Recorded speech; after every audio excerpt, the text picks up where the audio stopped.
तो देखिए कल की जो वीडियो में हमने सीखा था वो क्वांटम संख्याओं के बारे में पढ़ा था हमने कि क्वांटम संख्याएं क्या होती है। और क्वांटम संख्या चार प्रकार की मैंने बताई थी, जिसमें मुख्य क्वांटम संख्या होती है जिसे एन से प्रदर्शित करते हैं, दिगंशी क्वांटम संख्या होती है, चुंबकीय क्वांटम संख्या होती है, चक्रण क्वांटम संख्या होती है। इसके बारे में मैंने आपको कल बता दिया था क्वांटम संख्या के बारे में, और आज आपने उसकी अच्छी तरह से स्टडी की होगी। तो चलिए आज हम शुरू करते हैं। क्वांटम संख्या से संबंधित कुछ गणनाएं लेंगे, जो इंपॉर्टेंट गणनाएं हैं उनके बारे में हम डिस्कस करेंगे। जैसे यहाँ पर एक क्वेश्चन आपके सामने लिखा हुआ है, आयरन Fe का नाम क्या होता है? आयरन होता है कि के अंतिम इलेक्ट्रॉन की चारों क्वांटम संख्या ज्ञात कीजिए। अंतिम इलेक्ट्रॉन देखिए, आयरन Fe का जो परमाणु क्रमांक होता है, सबसे पहले वो लिखेंगे हम। आयरन Fe का परमाणु क्रमांक होता है 26। कितना होता है? 26 होता है। मतलब इसमें 26 इलेक्ट्रॉन है। और इसमें जो अंतिम इलेक्ट्रॉन होगा, अंतिम इलेक्ट्रॉन यानी 26वां इलेक्ट्रॉन होगा, और 26वें इलेक्ट्रॉन के लिए चारों क्वांटम संख्याओं के मान ज्ञात करने हैं। मुख्य क्वांटम संख्या का मान ज्ञात करना है, दिगंशी क्वांटम संख्या का मान ज्ञात करना है, चुंबकीय क्वांटम संख्या का और चक्रण क्वांटम संख्या का मान ज्ञात करना है। इन चारों के लिए क्वांटम संख्याओं के मान ज्ञात करना है।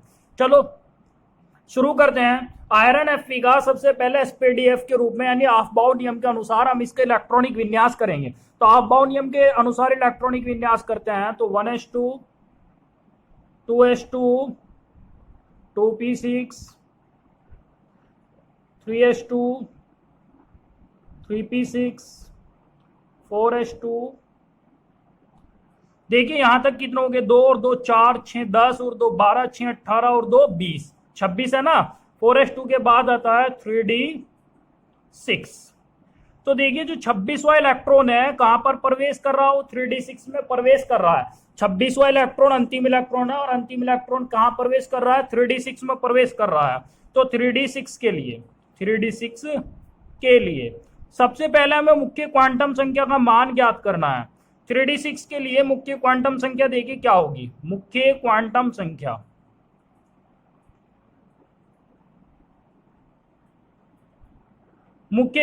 संख्या यानी n का जो मान होगा, देखिए n जो होती है ना, यहां पर ये 3 लिखा हुआ है। मतलब इलेक्ट्रॉन जो हो गया तीसरे कोष में प्रवेश कर रहा है, तीसरी कक्षा में प्रवेश कर रहा है, और मुख्य क्वांटम संख्या कक्षा को ही निर्धारित करती है। ठीक है, तो मतलब जो कक्षा की संख्या होती है वो मुख्य क्वांटम संख्या होती है। कक्षा की संख्या क्या? अंतिम इलेक्ट्रॉन की तीसरी है, तो मुख्य क्वांटम संख्या क्या हो गई? यहाँ पर 3 हो गई। मुख्य क्वांटम संख्या इनका मान कितना हो गया?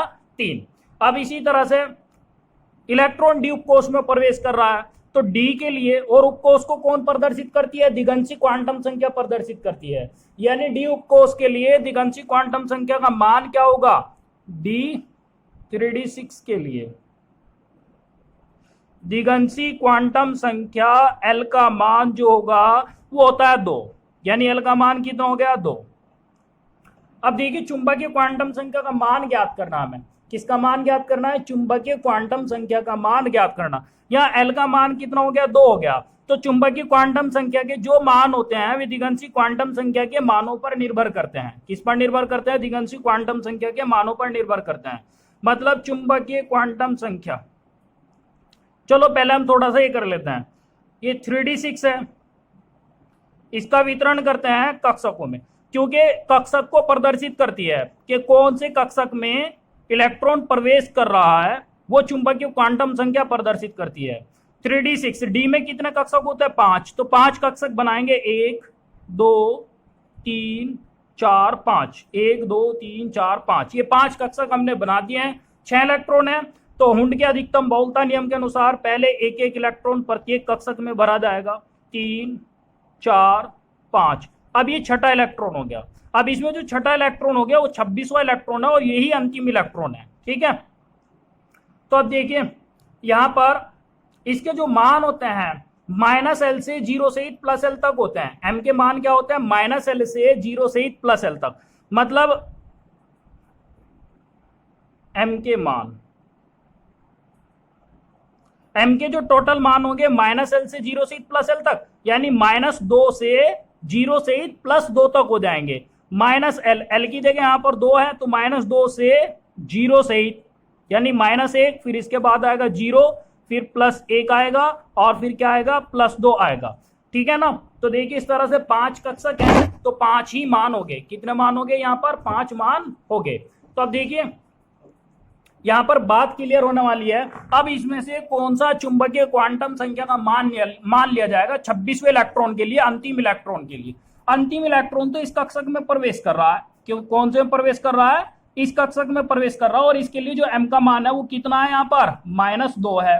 तो इसलिए चुंबकीय क्वांटम संख्या m का जो मान होगा वो -2 होगा अंतिम इलेक्ट्रॉन के लिए। यहां लिखेंगे चुंबकीय क्वांटम संख्या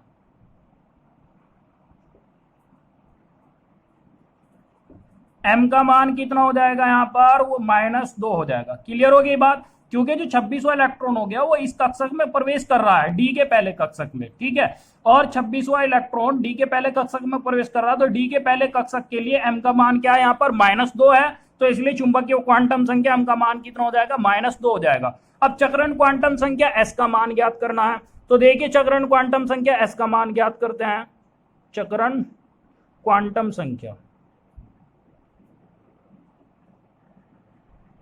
चक्रण क्वांटम संख्या वो एस से प्रदर्शित करते हैं।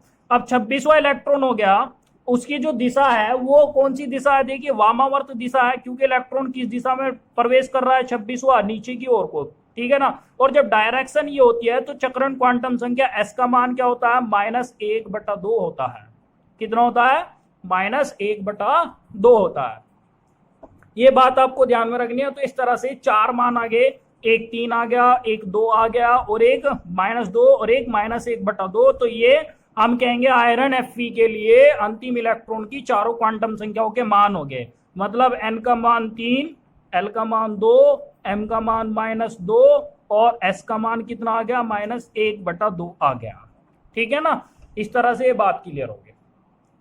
चलिए अब नेक्स्ट क्वेश्चन लेते हैं हम। नेक्स्ट क्वेश्चन करेंगे जो इसी टाइप का होगा। तो देखिए यहाँ पर नेक्स्ट क्वेश्चन आपका लिखा हुआ है, क्वेश्चन नंबर 2, Mn बराबर 25। Mn हो गया मैग्नीज। मैग्नीज का परमाणु क्रमांक जो होता है 25 होता है, यानी 25 होता है। अब इसके 18वें इलेक्ट्रॉन की चारों क्वांटम संख्याएं ज्ञात करनी है हमें। कौन से इलेक्ट्रॉन की? 18वें इलेक्ट्रॉन की। तो सबसे पहले Mn बराबर 25 का हम इलेक्ट्रॉनिक विन्यास करेंगे, वो भी sp_df के रूप में। तो Mn बराबर 25 यानी 25 इलेक्ट्रॉनिक विन्यास क्या हमने है? तो ये होगा 1s2, 2s2, 2p6, आगे होगा 3s2, फिर होएगा 3p6, 4s2, यहां तक 20 हो गया। और 20 के बाद 5 इलेक्ट्रॉन रह गए, इसके बाद भरा जाता है 3d, तो 3d5 आ गया यहाँ पर। तो देखिए 18वां इलेक्ट्रॉन कहां पर प्रवेश कर रहा? 2, 4, 6, 10, 10वां इलेक्ट्रॉन हो गया, 10 तक तो यहाँ पर है 12, 12, 6, 18। मतलब ये कहेंगे कि 18वां इलेक्ट्रॉन जो प्रवेश कर रहा है वो 3p6 में प्रवेश कर रहा है। ठीक है। 25वां इलेक्ट्रॉन 3d में, 20 से आगे के 21वां, 22वां, 23वां, 24वां या 25वां इलेक्ट्रॉन तो 3d5 में प्रवेश कर रहा है। 19वां और 20वां 4s2 में प्रवेश कर रहा है। बाकी 12 से आगे के जो 13, 14, 15, 16, 17, 18 तक जो इलेक्ट्रॉन है ना वो 3p6 में प्रवेश कर रहे हैं। मतलब 18वां जो इलेक्ट्रॉन प्रवेश कर रहा हो 3p6 में प्रवेश कर रहा है। तो और इसी के लिए हमें चारों क्वांटम संख्या ज्ञात करनी है। तो हम यहाँ पर 3p6 लेते हैं। तो 3p6 के लिए मुख्य क्वांटम संख्या n का मान बताइए क्या होगा? 3p6 के लिए जो हो जाएगा, सबसे पहले n का मान लेंगे तो n का मान हो जाएगा 3। ठीक है ना। मुख्य क्वांटम संख्या का मान हो गया। अब इसी तरह से दिगंशी क्वांटम संख्या लेंगे। दिगंशी क्वांटम संख्या के लिए, दिगंशी क्वांटम संख्या उपकोष को प्रदर्शित करती है और 18वां इलेक्ट्रॉन पी उपकोष में प्रवेश कर रहा है। और पी उपकोष के लिए दिगंशी क्वांटम संख्या L का मान होता है 1। क्या होता है मान इसका? 1 होता है। अब लेंगे हम चुंबकीय क्वांटम संख्या m के मान। अब 3p6, भाई p6 है ना यहाँ पर, तो 3p6 के लिए देखिए p में कितने कक्षक होते हैं? 3 कक्षक होते हैं। तो यहाँ पर हम 3 कक्षक बना देंगे। 1, 2, 6 इलेक्ट्रॉन है, 6 के 6 इलेक्ट्रॉन भरेंगे। 1, 2, 3, 4, 5, 6। अब 3p6 में जो छठा इलेक्ट्रॉन हो गया वो 18वां इलेक्ट्रॉन हो गया। इसके लिए हमें क्या ज्ञात करना है? चुंबकीय क्वांटम संख्या का मान ज्ञात करना है। अब चुंबकीय क्वांटम संख्या का मान -l से 0 से प्लस l तक, यानी -1 से 0 से +1 तक हो जाएंगे, क्योंकि l का मान यहाँ पर -1 है। तो -1 से 0 से +1 तक होगा। ठीक है। तो चुंबकीय क्वांटम संख्या जो m का एक्चुअल मान होगा यहाँ पर +1 हो जाएगा, क्योंकि इसमें जो 18वां इलेक्ट्रॉन हो गया वो पी के तीसरे कक्षक में प्रवेश कर रहा है और तीसरे कक्षक के लिए एम का मान यहाँ पर क्या आ गया +1 आया है। क्लियर हो गई बात। ये एम का मान हो गया चुंबकीय क्वांटम संख्या। अब चक्रण क्वांटम संख्या का मान ज्ञात करना। इलेक्ट्रॉन की जो डायरेक्शन है वो वामावर्त दिशा में है। किस दिशा में है? इस तरह से है, ठीक है ना। तो चुंबकीय चक्रण क्वांटम संख्या एस का जो मान हो जाएगा वो -1/2 हो जाएगा। तो इस तरह से चारों मान हमने निकाल लिए। मुख्य क्वांटम संख्या एन का मान 3, दिगंशी क्वांटम संख्या एल का मान 1 और चुंबकीय क्वांटम संख्या एम का मान +1, चक्रण क्वांटम संख्या एस का मान क्या हो गया -1/2 हो गया। तो आज की इस वीडियो में ये डिस्कस करने थे जो मैंने आपको समझाया। कल आपको कुछ थोड़े और न्यूमेरिकल समझाऊंगा मैं क्वांटम संख्या से रिलेटेड। आप भी प्रैक्टिस कीजिए, अपनी बुक को खोलकर देखना, उसमें बहुत सारे प्रैक्टिस क्वेश्चन दे रखे होंगे, वे आपको करना है। ठीक इसी तरह से क्वेश्चन होंगे। बहुत इंपॉर्टेंट टॉपिक है ये।